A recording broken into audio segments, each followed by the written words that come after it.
China's economy grows at its slowest pace since 2009 amid concerns about impact of trade war with America. Former Chinese internet czar pleads guilty to accepting millions in bribes. And save the date, mega bridge to Macau and Zhuhai enter service on Wednesday.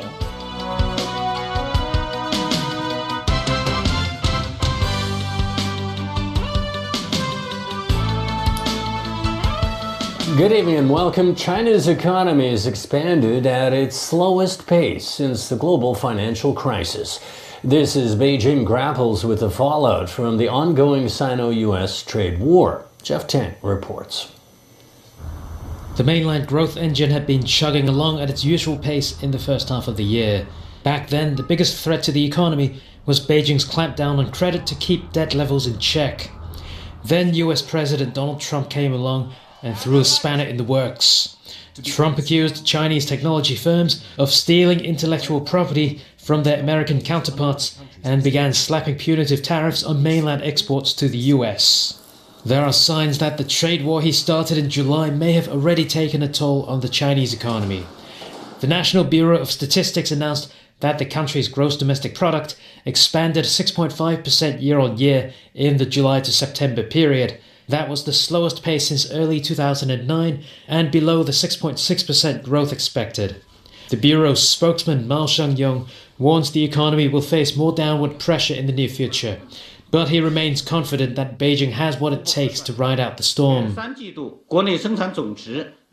Next year, the economy will face certain external uncertainties, Mao said. We hope that our own resilience and our own advantages will ably deal with such external pressures. So I think that as long as we focus on doing our own things well, the conditions will be in place for next year's economy to maintain stable operation. The slowdown in the third quarter spread across the economy, hurting retail sales, factory output and fixed asset investment. Meanwhile, increasing uncertainties have also hammered investors' risk appetite, with the country's main stock benchmark plummeting 30% this year. The market slump has prompted the central bank to take an unusual step to calm investors' nerves. In a statement released on its website, People's Bank of China Governor Yi Gang assured the public that stock prices were at a historically low level despite China's stable economic fundamentals. Jeff Tang, TVB News. China's former internet chief Lu Wei pleaded guilty in court today of taking 32 million yuan in bribes. This after prosecutors accuse him of abusing his power in various government posts over 15 years. Late last year, the Communist Party's anti-corruption watchdog said that Lu was under investigation for serious discipline breaches. He was expelled from the party, paving the way for his prosecution.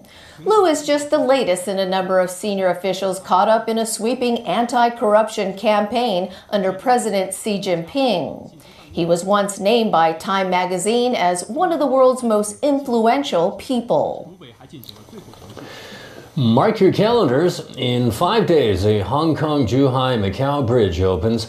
People can then look forward to their journey between Hong Kong Airport, Zhuhai, and Macau to be drastically reduced to 45 minutes. Elmi Lung reports. From this point on, vehicles will go through an undersea tunnel on the Hong Kong-Zhuhai-Macau bridge. Local reporters were only able to view the structure from a distance and the silhouette of the main bridge. They'll be able to cross the entire bridge soon, next Wednesday to be exact. When the 55-kilometer bridge opens, authorities said driving from the local airport to Zhuhai will no longer be a 4-hour journey but 45 minutes. We have conducted drills for 3 days, comprising all necessary procedures and actions, and it has proven to be effective. And that's why we decided that the bridge is ready for commissioning. As for expected traffic volume, Frank Chan only gave a projection for 2030. 29,000 vehicles and over 126,000 passengers a day. For now, he wants to focus on the passenger experience. A 150 renminbi toll fee applies if you want to drive your private car across the bridge. Otherwise, public transport, including new routes from the airport, Sunny Bay and Tongchong MTR stations to the passenger clearance building. From there, hop onto a shuttle bus to control points in Zhuhai or Macau. They are available around the clock and run at 5-minute intervals during rush hour. Adult tickets are up to $70, or get the regular cross-border buses directly from the city centre with single trips around $120 to $190. The Mega Bridge project took 9 years to build before it enters service, an opening ceremony in Zhuhai the day before on October 23rd. Local officials won't confirm if President Xi Jinping will attend. Elmi Long, TVB News. While the mega bridge is finally opening after years of delays, the same cannot be said for a related project. As Christy Lung reports, drivers from Tuen Mun will have to wait before they can use a new direct link to the bridge's starting point.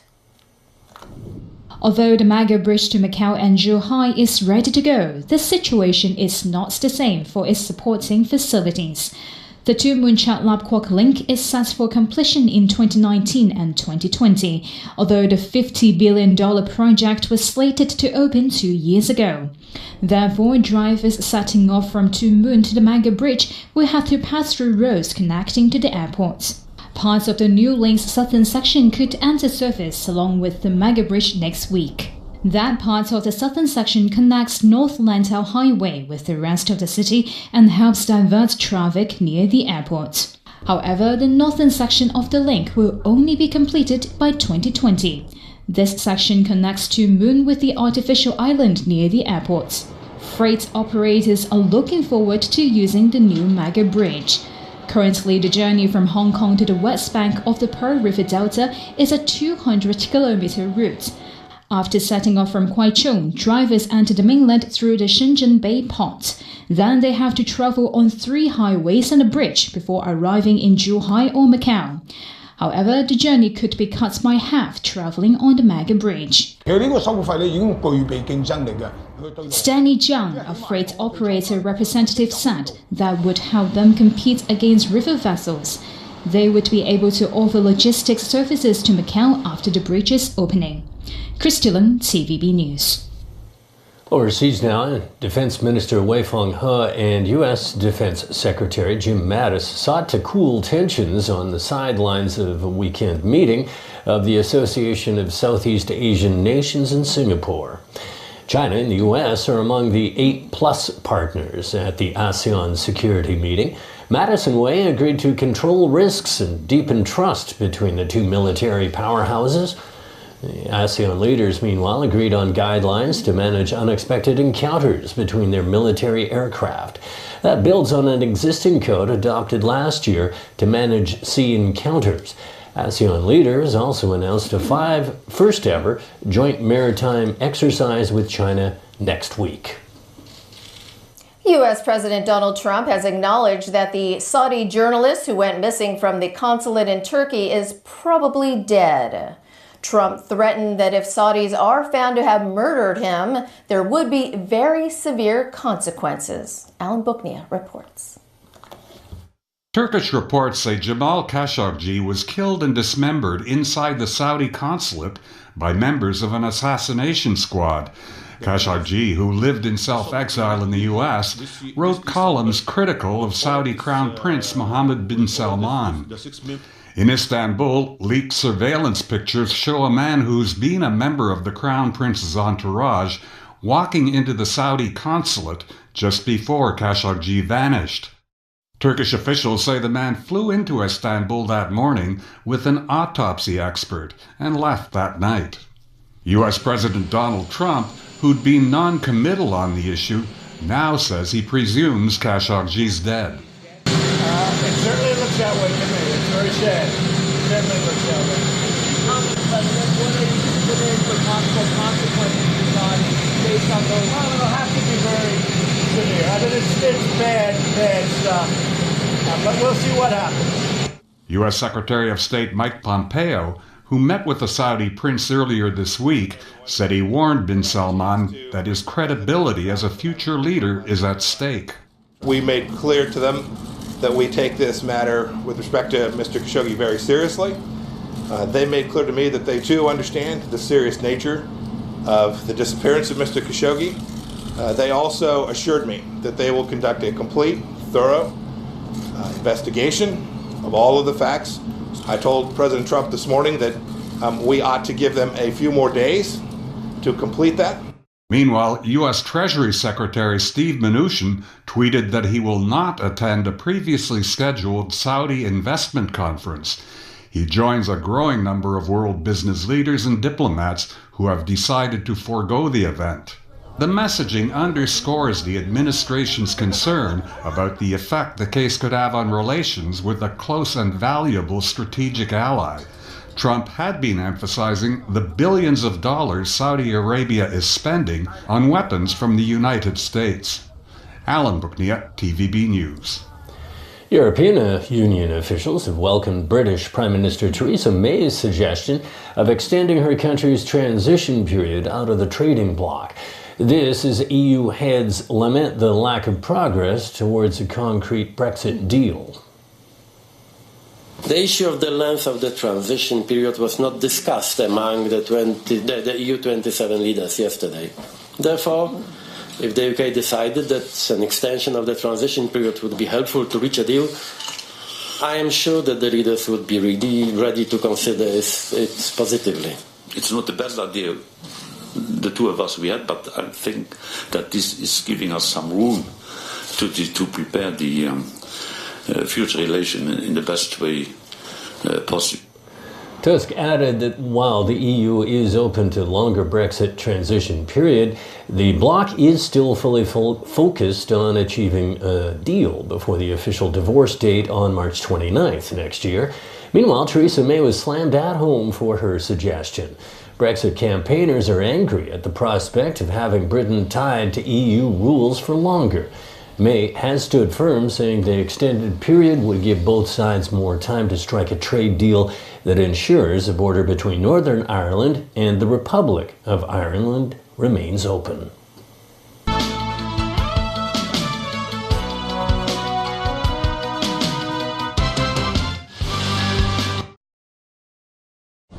Welcome to our lounge. Enjoy your stay. Thanks very much.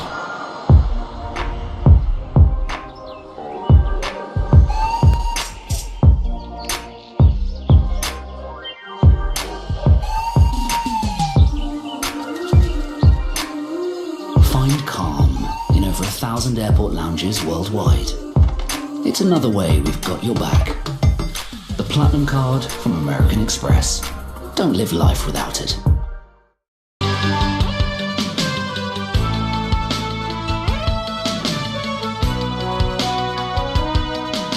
Welcome back. At a LegCo panel discussing transport issues this morning, the recent breakdown along the MTR was among the major issues. Lawmakers are also grilled officials on fresh cover-up allegations over more shoddy construction on the Sha Tin to Central Link. Haley Joe has more. Lawmakers asked for stronger penalties against the MTRC, particularly after the latest service disruptions.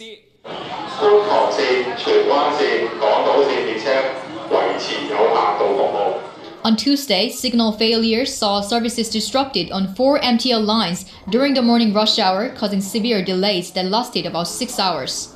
You are being too lax with the MTRC. They should impose a fine of $20 million. How come you only impose a $2 million fine because of the delays? We'll look into the causes with MTRC and also whether they will see if there's a need to review the penalty system and the regulation of service. But he did not elaborate when the inspection or review of the penalty system will be completed. He also rejected the lawmakers' claim that declining train services are due to its monopoly. We don't have a monopoly here. We have 12 million passenger trips every day, and the railway will account for 5 or 6 million trips. There was also another MTR-related matter lawmakers wanted answers for. Sha-Tin Central Link, the XRL, and the problems they have just been exposed. And now you simply ignore that there was a problem, as if there's no problem. A recent media report claimed that Leighton Asia, a main contractor for the Sha-Tin to Central Link, had made changes in approved designs as early as in 2013. But the MTRC and the government only learned about these changes in 2015. The Transport Secretary declined to comment on individual cases. I believe the relevant matter would be handled by the Commission of Inquiry. There is no room for cover-up. Leighton was recently slapped with a penalty for its serious poor performance. It is now barred from tendering for government contracts for 1 year. Haley Zhou, TVB News. A tutor who assaulted his students was today given 12 months probation. Sam Long pleaded guilty to 5 counts of common assault. He hit 2 students with intellectual disabilities at a school in Sham Shui Po. CCTV footage revealed he smacked their heads, pinched their chests, and kicked them last year. The court today accepted the probation officer's report and sentenced him to 12 months probation. He will be required to perform community service during this period. Technophiles may want to register for an electronic identity or EID when it's available in mid-2020. Instead of using different systems and passwords for online services, the government wants just one. That single digital identity can then be used for commercial transactions or government services such as license renewal.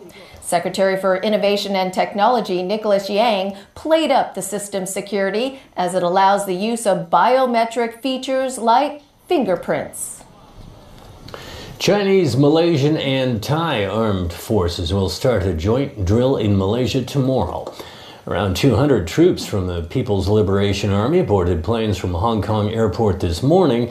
They'll participate in a 10-day drill. The Ministry of National Defense says the exercise aims to strengthen practical exchanges and does not target any country. And finally, lotto players in America say they'll do some wacky things if they win today's jackpot that's grown to nearly $1 billion US. Probably go to Tahiti, take my shirt off, fill my bathtub with cash. I would like to be that Santa Claus, put things underneath the door. I'm gonna buy the Washington Capitals. And today's Mega Millions jackpot is now up to $970 million US. This is the largest jackpot in that game's history and the second largest in US lottery history. And that's our news. Good night.